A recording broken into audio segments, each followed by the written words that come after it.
And then I'm going to put us on Facebook if everybody's okay with that. I know this is Hmm. a Yep. touchy um, conversation about Trump and our um,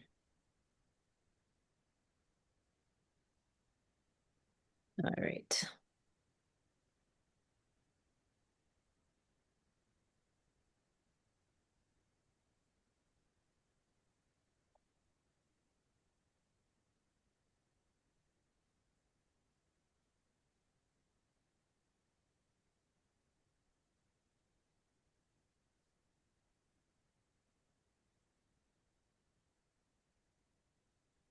1 second. All right.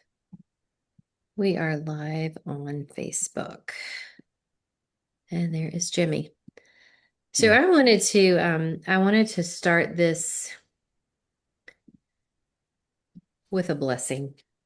Mm. Um, it's kind of long, but I think it's pretty powerful. A blessing for releasing trauma. Be the spark movement. May we enter this conversation with gentleness. May we honor every part of ourselves that learned how to survive.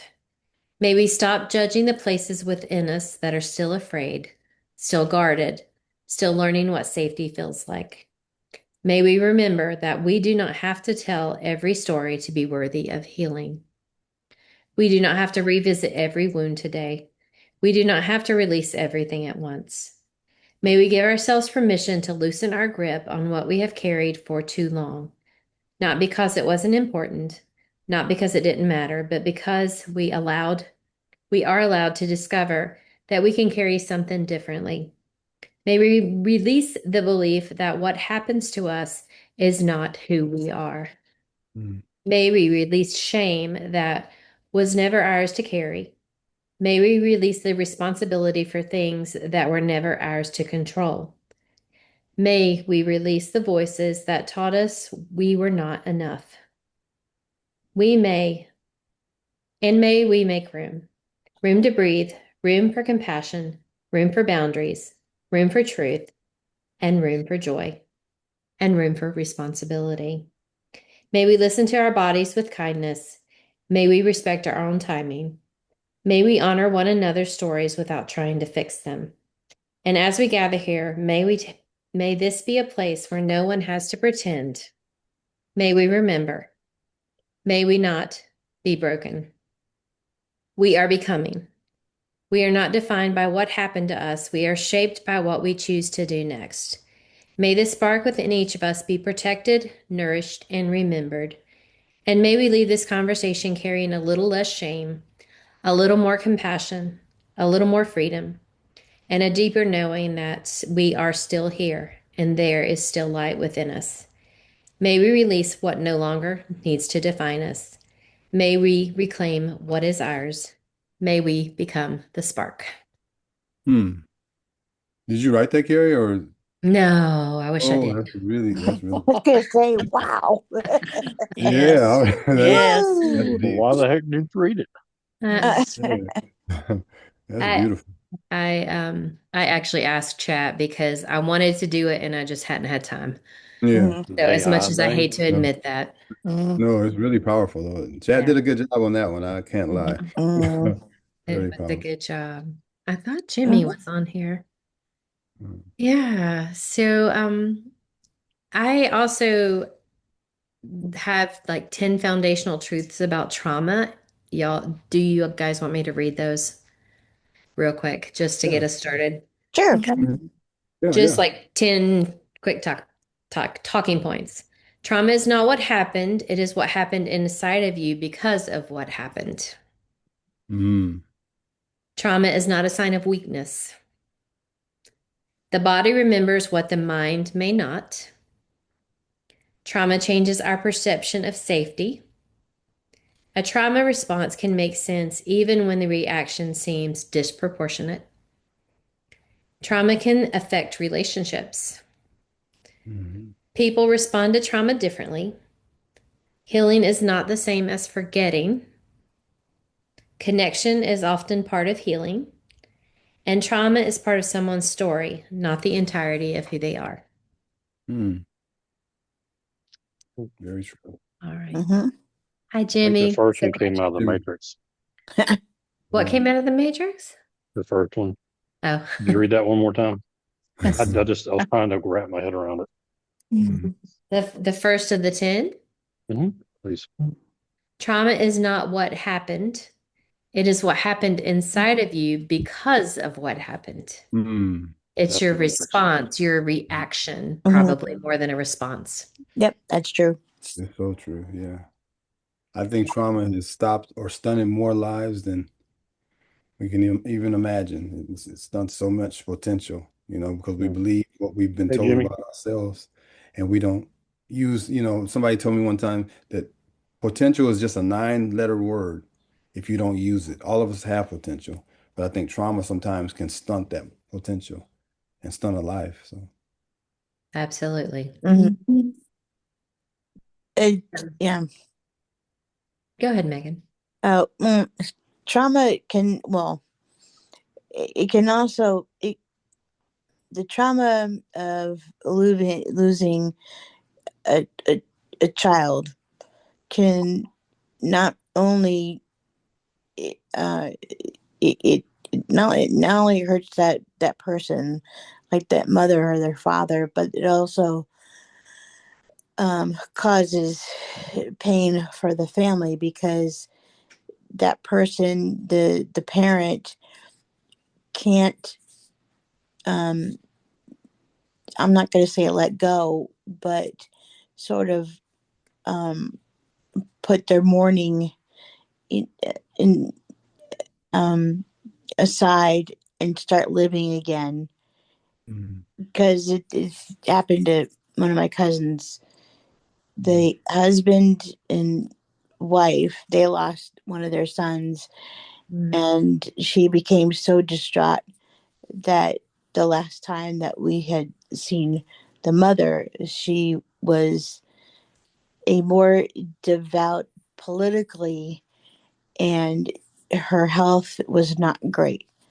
mm, And her husband was just so more focused and concerned on her that he started to get sick and he mm. died of a heart attack. Oh, wow. Mm. And so people need to work through this so you can um, help others instead of um, being the one that hurts the family with Mm, your trauma emotion, with your emotion of trauma. And I don't want to say, but I have to say the word selfishness mm, of, well, but it happened to me. Well, but it happened to all of us. We're all in this together. mm, It's so, but it's, that's how, how I see it, and I feel it, and I've experienced it. mm. So it's just one of those things. Yeah. You're right. When we hold on to trauma, it has been is it scientifically proven? I'm not going to say 100% sure, Mm-hmm. but it can be the foundation of disease.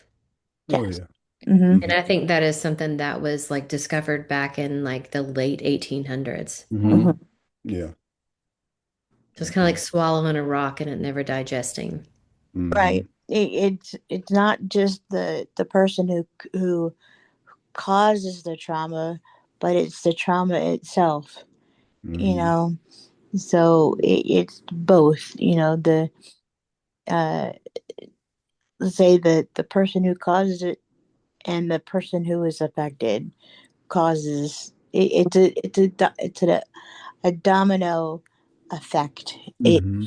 Like you throw the pebble into the pond or something, and the ripple. Hmm. So, but that's Absolutely. Mhm. Angela, glad to see you. And Hi, Angela.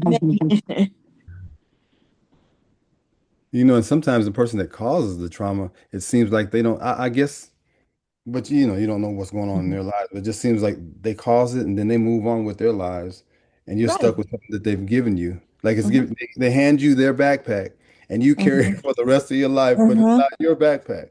And it seems Hmm. like they're just going about their business. And that's the kind of trauma I've experienced. I carried somebody's backpack for way too long. Hmm. That That's wasn't true. mine. None of the issues were mine, but I carried them like they were mine for a long time. True. Hmm. One thing that I literally, like last week, came to the conclusion of is it wasn't the trauma that gave me trauma, it Hmm. was my reaction to it that Mm. actually caused more damage Hmm. than the trauma itself. Right.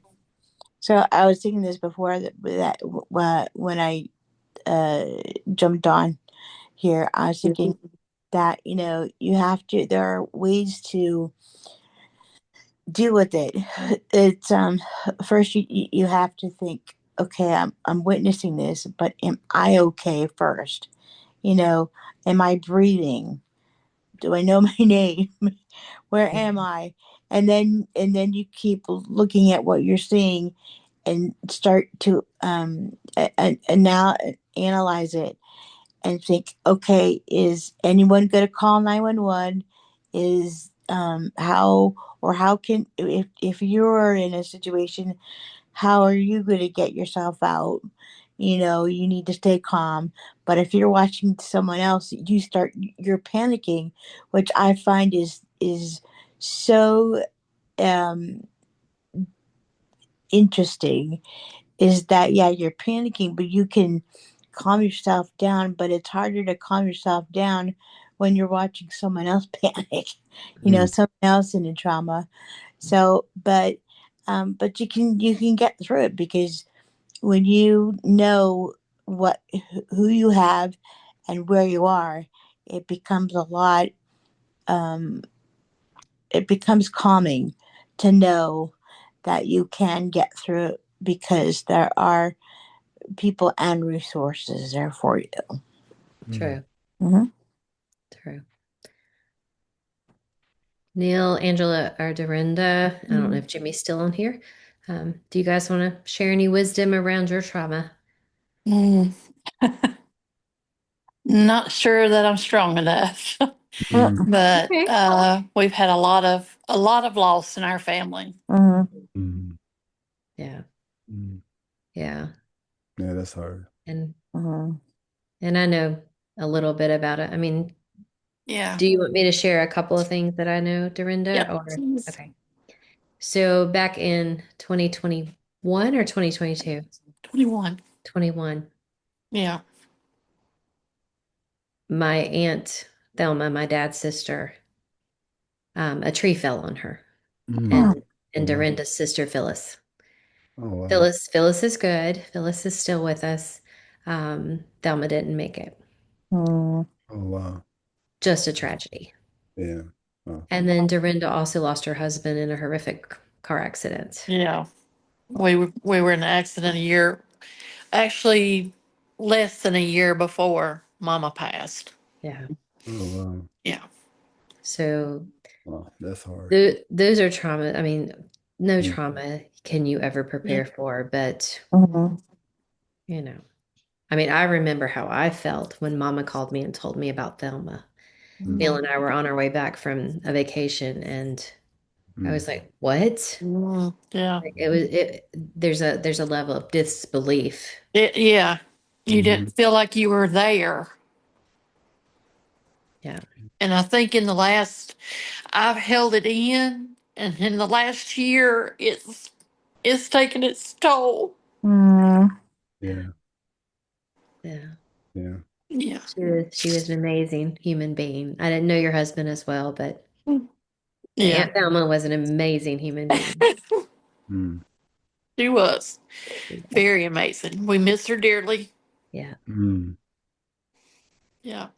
Wow. yeah, yeah. This hard topic. Yes, it Yeah. is. I was telling Carrie there was a person that I had met, another poet, and she was going to come on, but because of the topic, she said she wasn't sure if she could come on.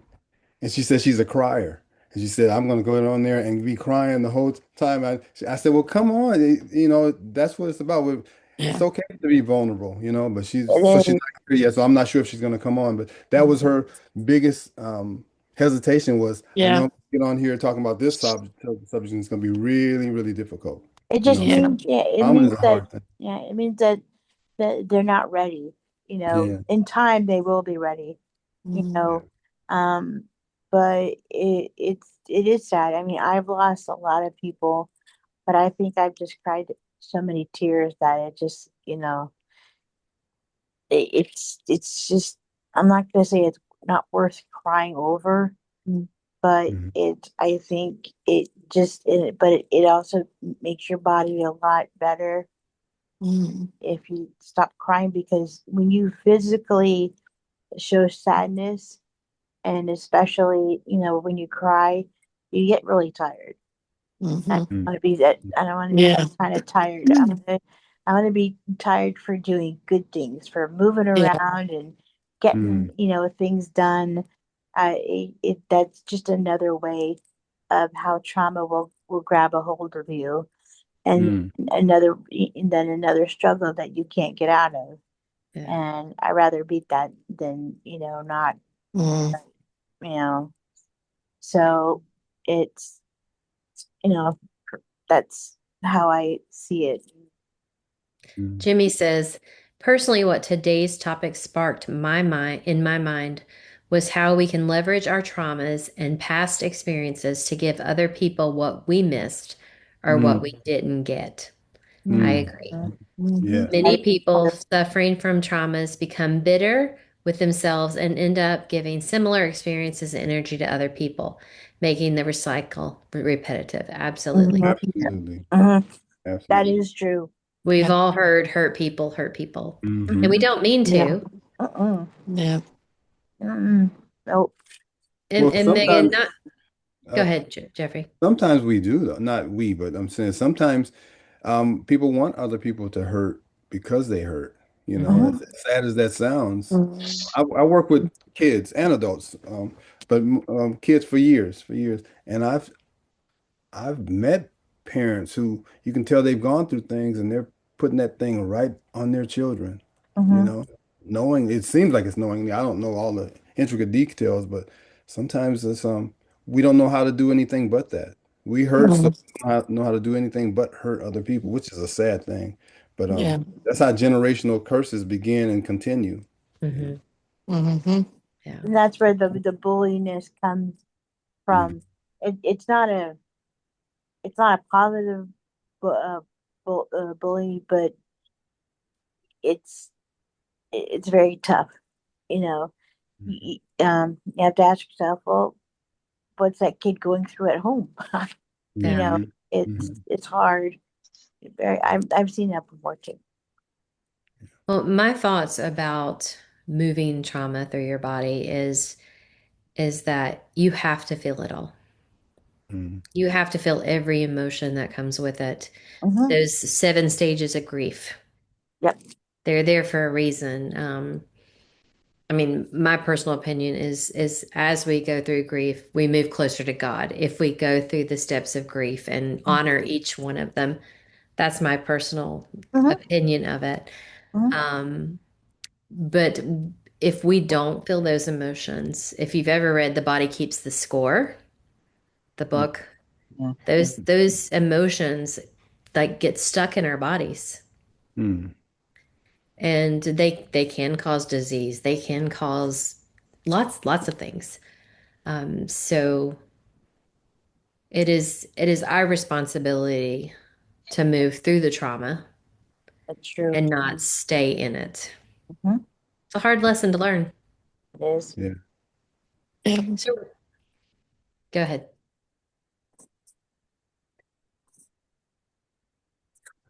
What are some ways that you've moved through trauma? What are some methods that you use to work through it? I got a long list if anybody needs help. Well, me, just keep it busy, Mm. things that get your mind off. of just the sadness, not the person, but just the sadness. It's Mm, just to, go find something that makes you feel happy, like mm, watching your favorite actor or actress in a movie, but it has to be a, an uplifting movie, not a sad movie. But but anything that you can do to distract just for a little bit, just to get your mind on, not permanently, but just to step away. That's all. mm, mhm. I think, I think, talking about it, even if it's not with the person that caused it, or better it's not. If it's with somebody you care about or a friend, Mhm. talking about it definitely helps in my case. Mhm. So, That is true too. Mhm. or beating up a punching bag.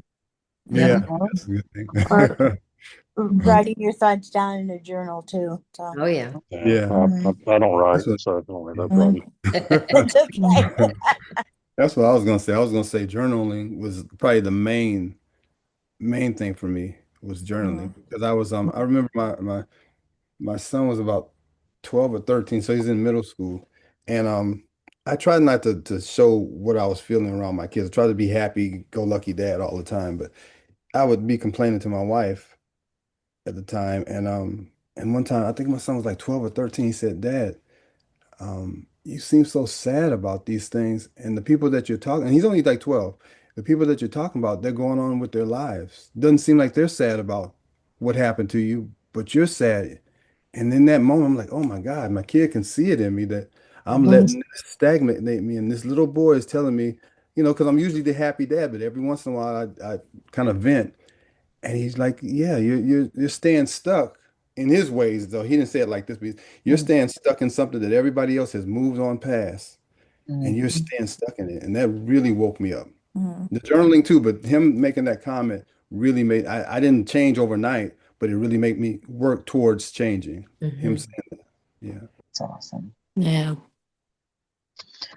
I have a couple of different things that I've done, excuse me, with trauma. One of my favorite things to do is go to the ocean and throw Mm, rocks and scream.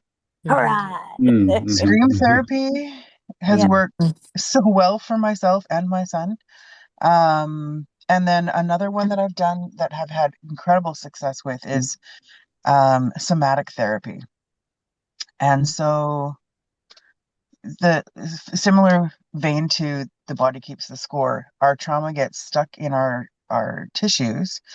And so we over time, over holding it for a long time, we tend to get aches and pains that come from out of nowhere, but they mm, aren't from nowhere. So it's often, and sometimes that trauma that you're holding is also other people's. So in one of my therapy sessions, I had this sensation of heaviness on my right upper shoulder. And it was interesting because I worked with my therapist and I figured out that that was, oh no, not my shoulder, my knees. I figured out that the ache and pains in my knees wasn't mine. mm, It was my mom's. Mm. So my grandmother had bad knees, my mom had bad knees. And so it was presumed that because we're all very similar, we have similar genetics, that I would have bad knees. I don't have bad knees. mm, mm, So the irony is really interesting. And so when we worked on that, there was a sensation of lifting. So now my knees don't hurt.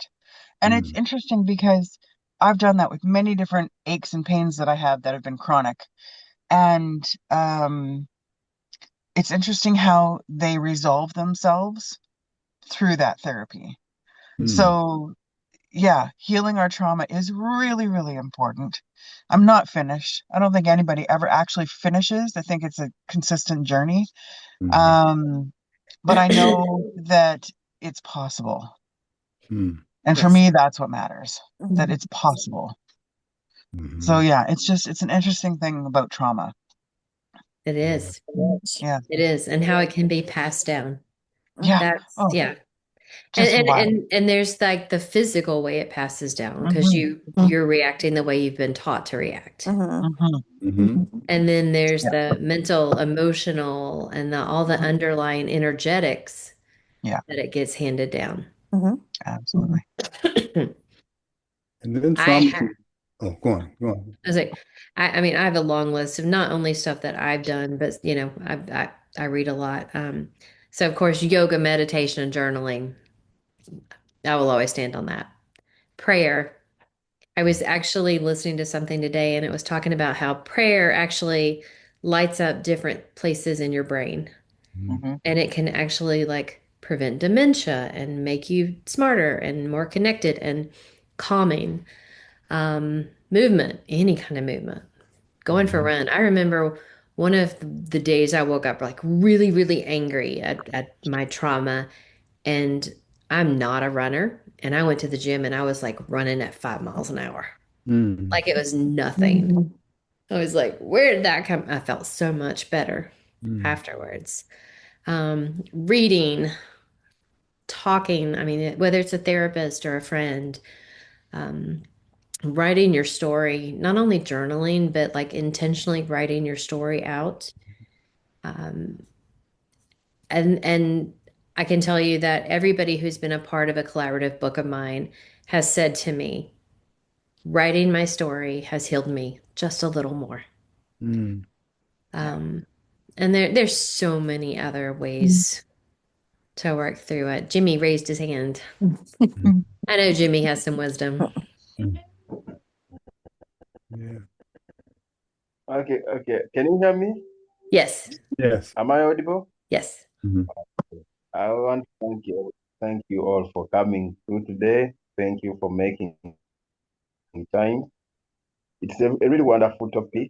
But as I was watching, good experience are being shared, and many of the stories have triggered my mind, and a lot of ideas and thoughts have come through, especially concerning the topic we are discussing today. When you talk about trauma almost the entire population, every person at least they have some past traumatic experience, even if it's little. At least somebody, every person is living with some little past experience. But then the big question is how to heal from it, how to live with this trauma, using the best of it. So when we were talking, when one of I remember it was Angela when she was sharing I I got a thought which was concerning on how a person right now, because we might be sharing and many people who are watching us right now, or those who are going to listen to this afterwards, they will presume we are all healed. Maybe there is no one here having any traumatic experience. I personally still have some traumatic experiences from the past, and there is a season you have healed, but then you incur a certain point in life, and these waves come back.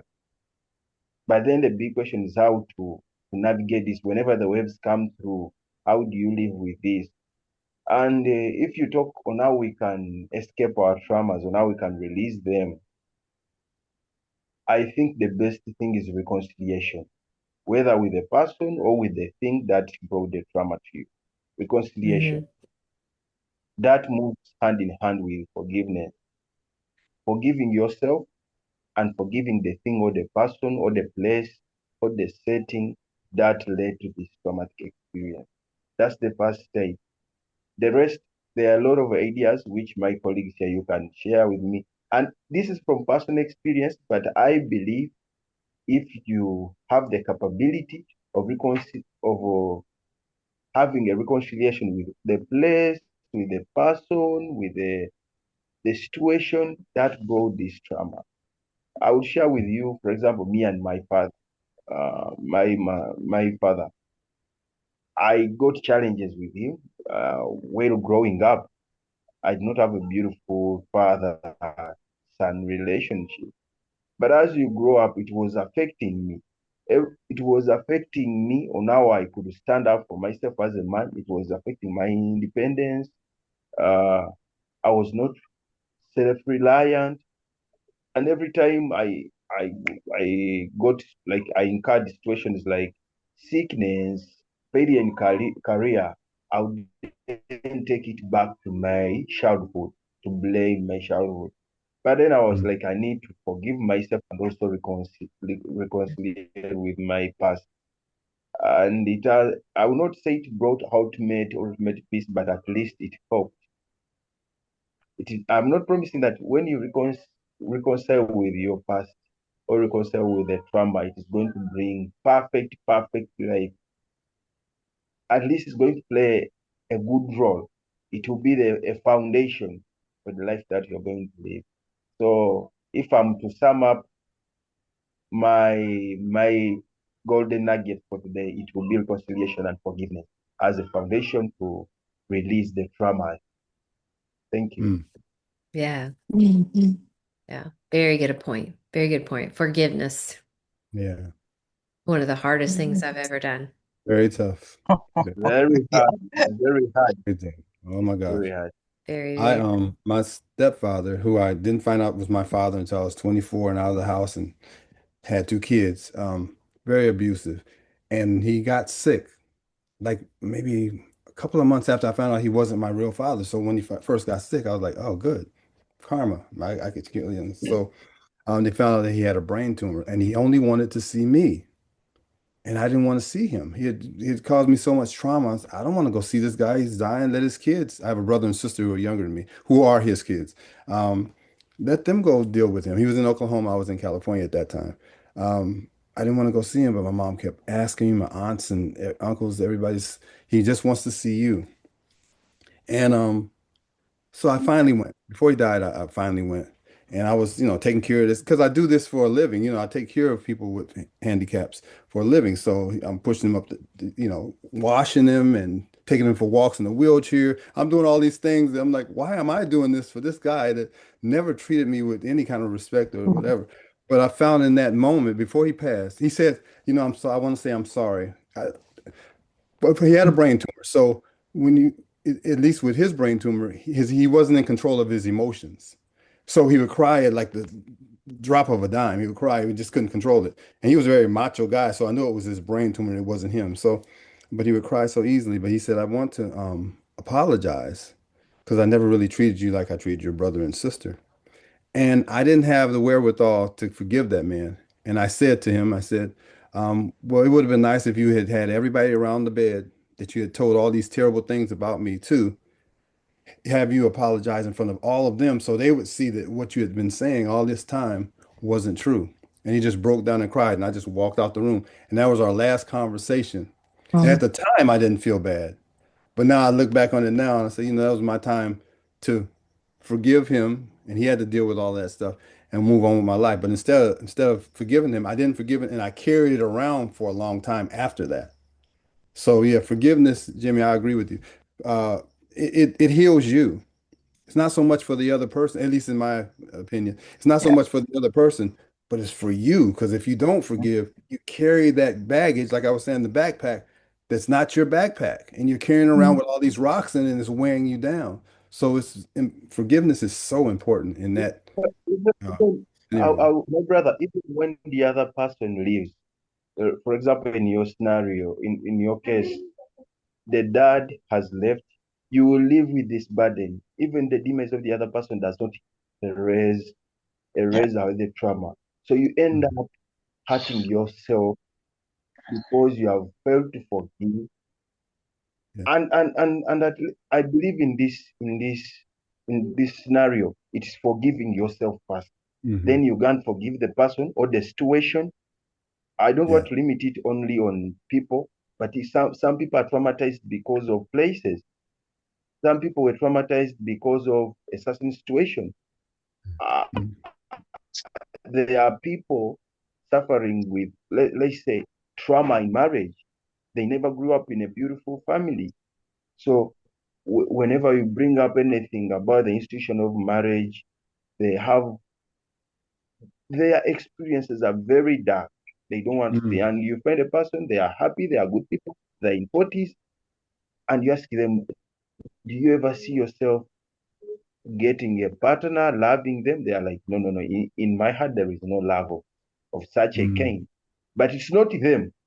It's something which was inflicted on them. And they need to mm, reconcile with their past, either to go and reconcile with the places. Then there is gender trauma, mm, you know, gender traumas. Someone somewhere made something about somebody's body, and now these people are living with that. They cannot express themselves. They cannot swim. They cannot go out on the beach and swim. So these people all the time, it's not that they hate some activities, but they are so ashamed. They are traumatized by their mm, own self. And as I'm speaking this, more ideas are coming through. I'm coming to understand that trauma is mostly hurting your strength somewhere, somehow, either from a person, a place, a situation, a moment, a comment. So I believe it is reconciliation. For example, let's say if it is gender trauma, you you you were at a concert, someone mentioned something about your body. Okay, someone will say, I cannot find those people. I cannot go back and find them. I don't know them. But I believe for you can still practice reconciliation by going out into places and see what people talk about you, by going out to their friends, people, showing up, standing up for yourself. I believe it can help. There is racial trauma, my friends. Racial trauma. Some people are, maybe they are so traumatized by their race, by their tribe. All these things are happening. But and someone will ask you, how can I live from this? How can I release this? This is something very huge. I will not go and apologize or do a reconciliation with an entire tribe of people. But I believe for every form of trauma, there is a step that you can take, release whatever is hurting you, whatever is tormenting you, live a good life. mm, When I talk about a good life, it's not a life of full of money and the riches, but it's a life where you have total freedom of yourself. mm, Right. mm. I think there's a level of grace you Thank have you. to give yourself too. Yeah. Yeah. Because, trauma hurts. And Yes, that's what I had. That's what I had. You can add on. Mm, yeah. Yeah, you're right. You're right. Like Jeffrey, you weren't ready to forgive him at that time. mm, So you may carry that guilt that you didn't take the time to listen to him and forgive him at that time. But you have to give yourself grace that you had to he was ready to tell you, but you weren't ready to receive it yet. And that's okay. yeah. It And I it don't think it comes. was sincere because I think he was scared of dying. I Yeah. don't think he did it because I just feel this overwhelming love for you. I think because this man was scared to die and had to Yeah. get that off his chest for whatever his belief was. That's what I felt. And at that time, I especially felt that. So Yeah. I felt like I was just something to get him by to the next level. And so now that's why I was so unforgiving. And then when you lose people unexpectedly, you have to give yourself grace for that because there's always that last thing you want to say to them, Yeah. Mhm. Yeah. that last thing you want to ask them, or just tell them you love them one more time. Mhm. Yeah. And you got to give yourself grace that you're welcome. You have to feel that, and you're probably never gonna not feel that. Yeah. That there's still something. If I had just, you Yeah. know, But um, the thing is that when you're spending moments with the people that suddenly have passed away, that's the moment when you say, I love you as many times as you can before you part ways. Just so you know, because that's another part, of the guilt and trauma, you know, but it's it's also kind of like we're not supposed to interfere if you think their life is in danger.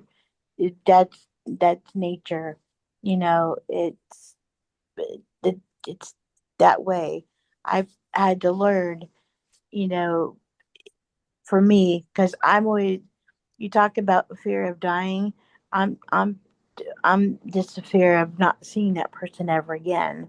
Mhm. And so, but it's, and I would talk to so much to that person. So, but you have to say what you need to say when you're in that moment. So Mm. you don't have to feel that guilt Yeah. that you didn't say anything, knowing that you said something before.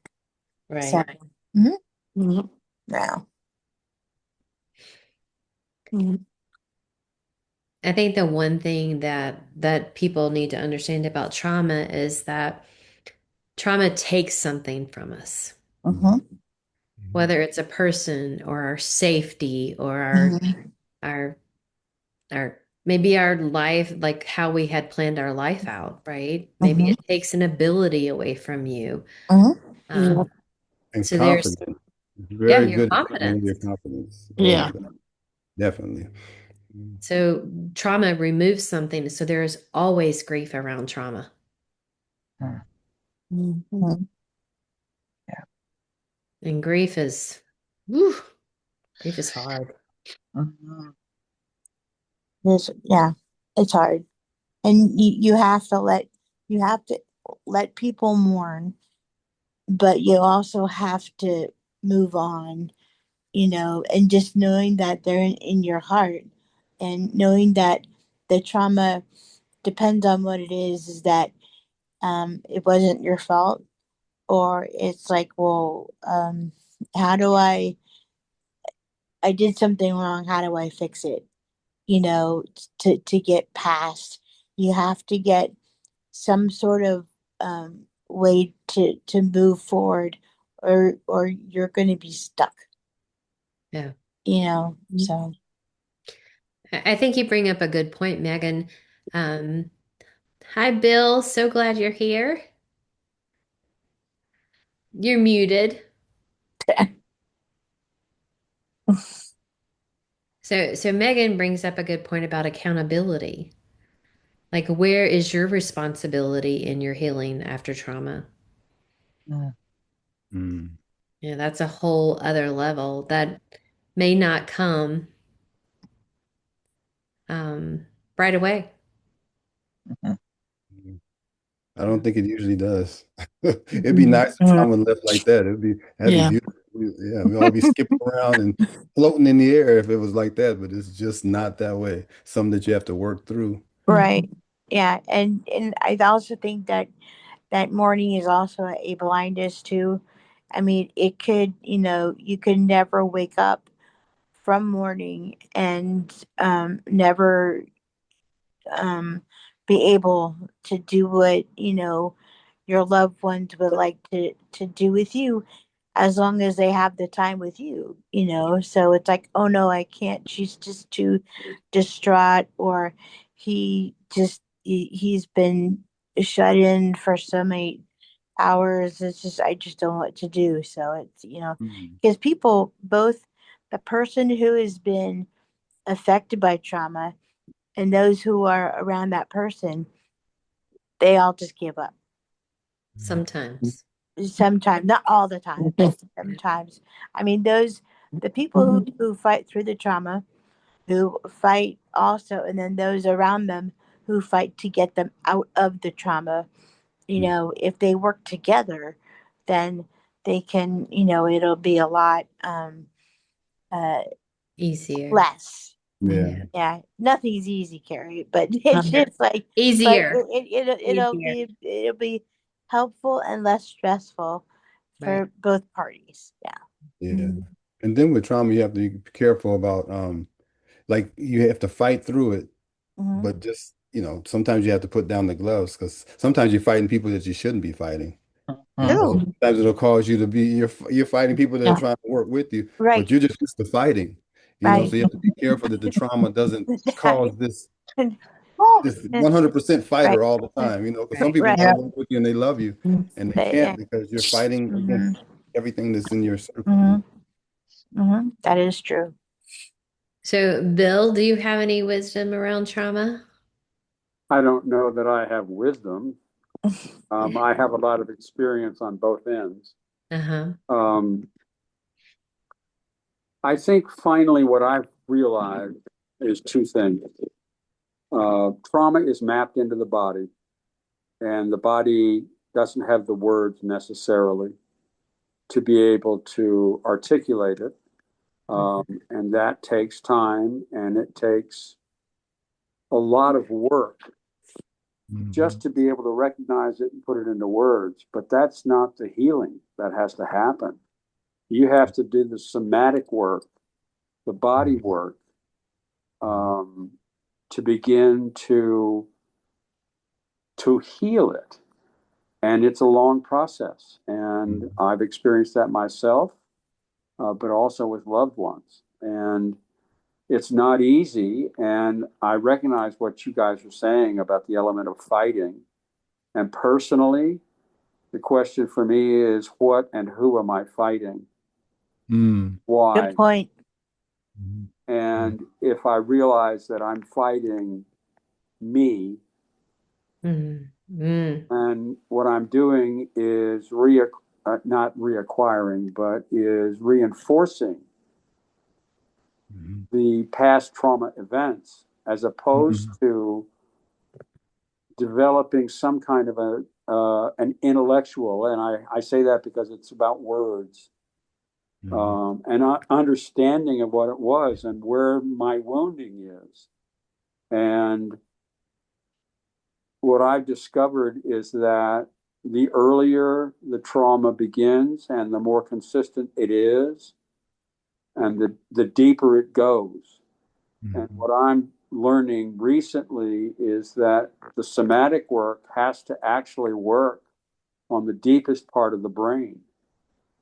And the the axis of that is gut brain. And so, and I don't mean that necessarily in microbiome, but it's what's mapped in the gut.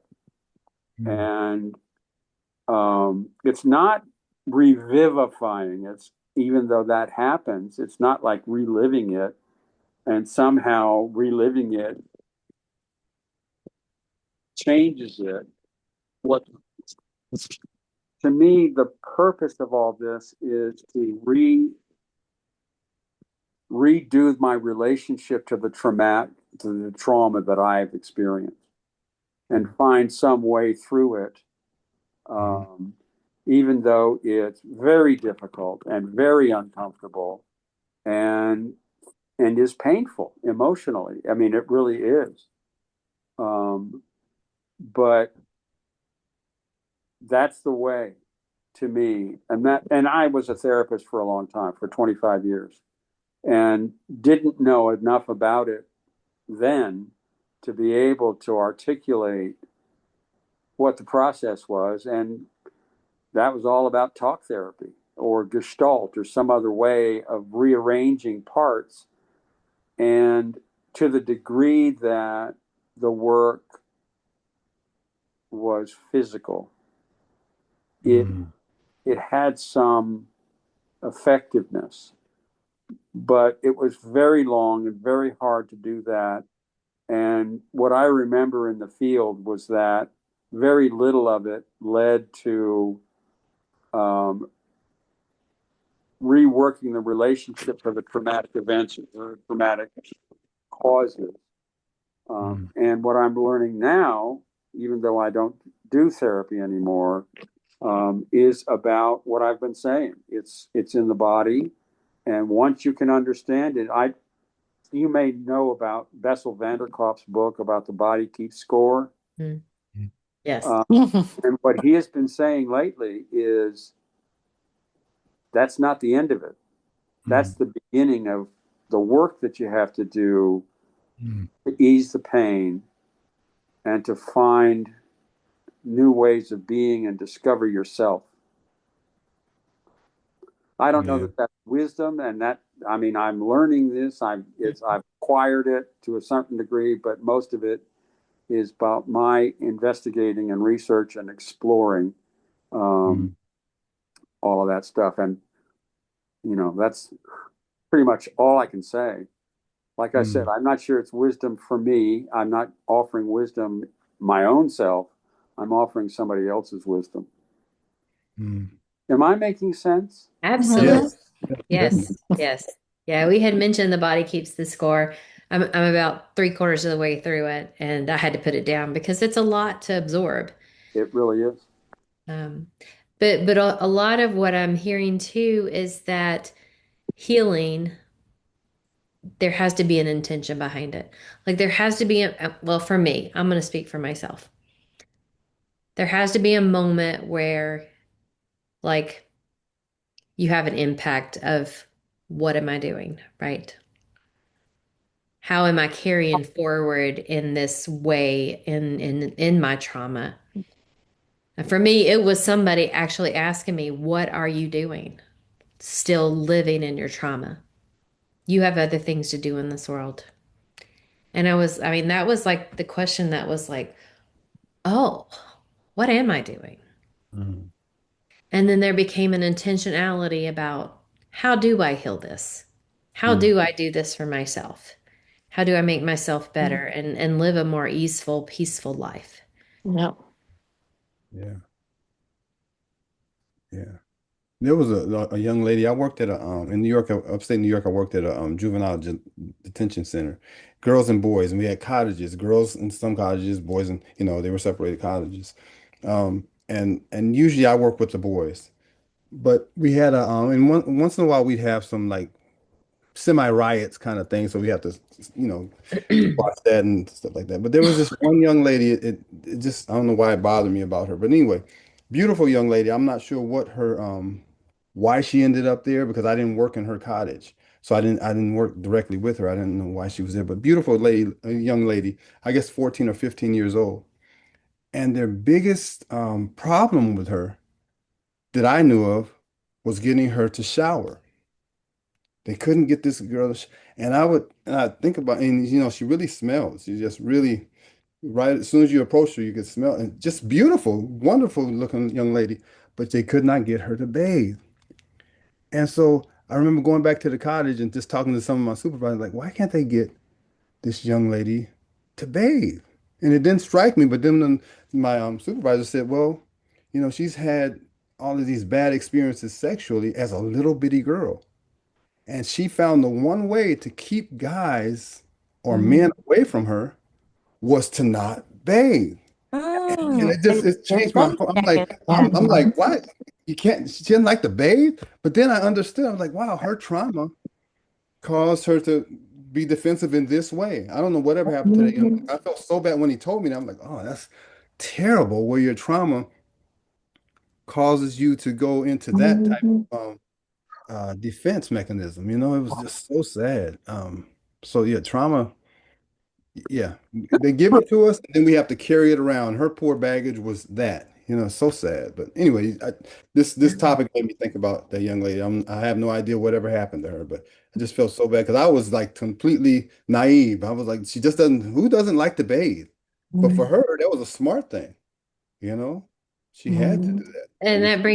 that brings up a point that when we are in our trauma or when we've responded to our trauma and that got us out of our trauma or kept us safe, we're still in whatever age or whatever reactionary place when that trauma comes up again and we react in that same way.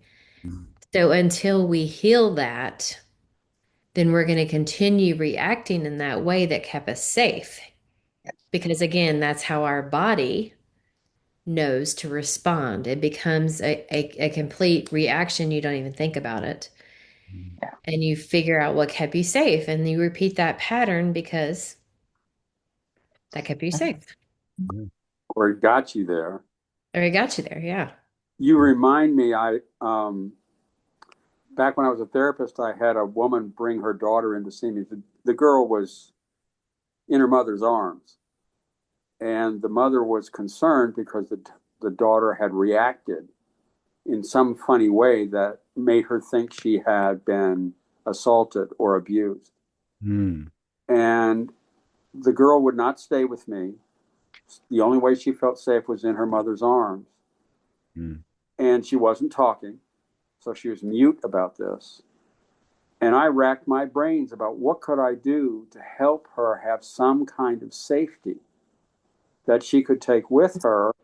And I came up with, I'll draw a picture of a male figure, not in great detail, but this is a man. And I said, do we need to put a box around him? And she nodded her head. So I put a box around him, Mm. contain him. And I said, is that good enough? And she shook her head. I said, let's put another box. I ended up putting 5 boxes around him. Mm. And I could see her relax. I mean, in her mother's arms. And her mother noticed it too. Of course, their connection was enormous. And they never came back because the father wouldn't let them come back. And I don't know if he was the one or Mm. if he was just one of those people that, nah, therapy's not any good and it's not going to help. And if it's expensive or whatever it was. But that was all I could do to that child. And I Mm. couldn't follow up because the dad wouldn't put up with it. Wow. But sometimes that's all we can do for ourselves or for someone else is just create some kind of safety in the moment right now. Right. Mm-hmm. Mm-hmm. And if we can, and the the picture was stuck in that child's mind, I feel certain. And that Mm. was a source for her, I hoped, for safety. Yes. Mm. Wow. That's a very powerful, I mean, that's Yeah. a very powerful therapy. Mm. Great job, Bill.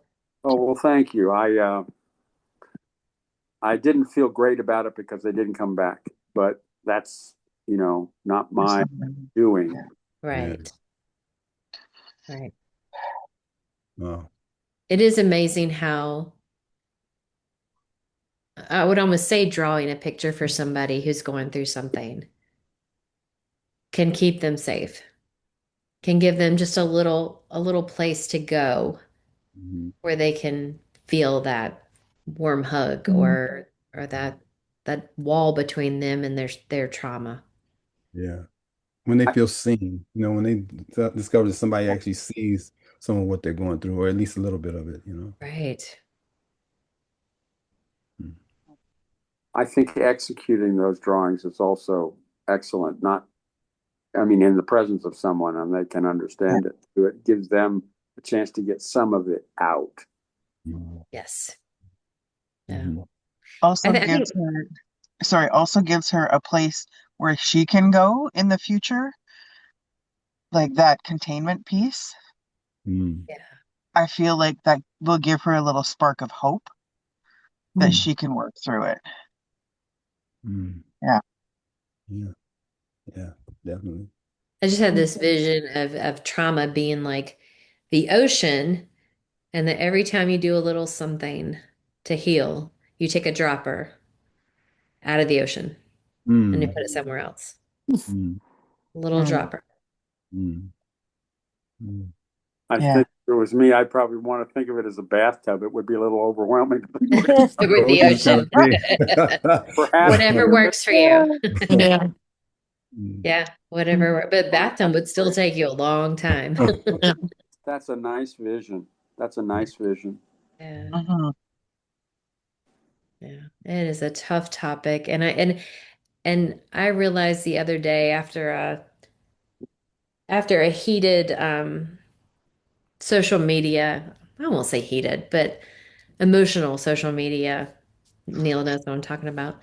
Um post and it hit me that so often people react from their trauma, of course. But we're always like defensive, right? Well, you don't believe how I believe. They throw their hand up, they put the wall down. Mhm. But we never ever stop to ask why. Why do you believe this? What have you been through? Mhm. Why does this land with you this way? And if we would have more of those conversations, I think we could come together. Now, as a trained social worker back in the day, we were told never ask your client why. Mm. And I question that nowadays because I think Oh, the why is very powerful Mhm. because the why leads to how you got there. exactly. You mean Mhm. why are you triggered or why are you reacting? Is that what you mean? When I was trained as a social worker, No, no, no, no. I mean the current question. What? oh, current question. Yeah, like why do you believe like you do, or why do you respond the way you do, or react the way you do, or why does this land with you in that way as opposed to the way I believe? Or I think that why is very powerful, and it typically will stem from something either has been traumatic or something you're very passionate about, that makes you firmly stand on your beliefs. Mm. Have you noticed that when kids, their whys are cute until they start asking whys that we can't answer? Yeah. All of a sudden we sound like, oh, wait, just have faith. Just have, oh, wait. Why is the sky blue? That was easy, but now you're asking these hard ass questions. Just Like, have faith. Yeah, whys become very unpopular after a while. Oh, yeah. Maybe my teacher in college was in that phase of of raising her children, right? Just stop asking why. No. Mm. But I made a TikTok post about it because I'm like, everybody's like, what do you believe? And they determine your value based on what you believe instead of why you believe that and why you're passionate about that belief. And I think that's a very powerful conversation too. it's interesting hearing from the Generation Z, and they're spouting out, just headlines and what other people's trauma is. It's interesting that, well, when you ask them why, they can't give you a reason. It's a headline, or it's someone else's trauma that they have um, uh, defended, Right. because when you haven't experienced trauma, they have no idea what they're talking about. So, A lot of times, yeah. mhm. Yeah. Hmm. Yeah. I had a thought that just went through my mind. What do you feel like is on the other side of your trauma? Like once you have like we all understand you never heal it 100%. Mhm. There's always going to be something that bubbles up. But I, what do you for me, go ahead? it's meeting the real me, who I was supposed to be. I think Hmm. my trauma has not so much now, but still, it's still there. It never completely leaves. But there's a whole other me um, that I'm waiting to meet, and I'm meeting him slowly but surely. I definitely didn't know him early on, because of the trauma and what I was told. And, because a lot of times, like we were saying, what we believe, a lot of times that's handed to us. We don't get a chance to, read and study and research. It's just given to us as kids. We just kind of carry that on. And I think the same thing with trauma. It's given to us and we kind of carry it on. And slowly but surely, hopefully, we kind of discard it. And I think for me, it's meeting the Jeff that I'm supposed to be. I don't think I've reached him yet. Beautiful. One of the things that I think for me is that as I get through it and it reduces to more scar than reactivating me.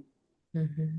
And that leaves more space for me to turn it into somewhat of a resource, Mhm. something that I lost that I might retrieve part of, what whatever it might be, my curiosity, my whatever, um, which is Jeff, it's a part of what you're just saying. It's like Mhm. the rediscovery or the discovery of those parts of yourself that have been squelched, crushed, Mhm. whatever. Yeah. And feeling that and experiencing it that way. I think you're Mhm. absolutely right on the money. Yep. Right. For me, it's what we're doing right here. That's what healing my trauma has produced, is Mhm. making sure other people don't feel alone in their trauma Mhm. and helping people shorten the distance between trauma and healing. Mm. Mm. And this be the spark movement right here. That's it. That's what it is. Mhm. Yeah. Sparking, be the spark movement is just sparking the conversation. And I Hmm. think that's what brings joy. And that's what I look for after a trauma, because it's not me uh, another form or vision of me. It's just getting back to being happy. That's, Mm. Mm. I look forward to seeing after a trauma I've experienced, and just putting it back and putting it tucked in a place where I can retrieve it if I need to. If someone else is going through a hard time, it's like, you're not alone. I've experienced it myself. This is Mhm. my trauma. So, just know that you're not, again, you're not alone, but Mhm. people are there to help you and to listen. So, Mm. Yeah. Yeah. There's a level of uncovering authenticity that we've allowed that trauma to bury. Yeah. I have a And question, and oh, it's a practical one. I don't know how long this is going to go on. I just found the invitation Uh-huh. message that I got, Carrie. So I joined it hoping that I could stick around for the whole thing. But I need to run some things because we're leaving town tomorrow. And I hate to eat and run, so to speak. Um, but do you have, was there a time where you were going to stop? Yeah, we're about done right now. We usually go about Oh, an okay. hour. Never mind. I yeah, don't. yeah. Yeah. No, no. If you need to go, you're free to go. If you have any last words of wisdom to share before you hop off, we would always enjoy that. We need to do this more. Mm. Yep, Mhm. Yeah. absolutely. And I'd Right be, now it's I'd be go ahead. glad to participate or whatever. Good. Good. Yeah. I mean, right now it's once a month. We have um Oh, okay. popped Mhm. around the idea of doing it a couple of times a month. Mm. So yeah, I will keep you informed, Bill, for sure. Well, thank you, Yeah. Carrie.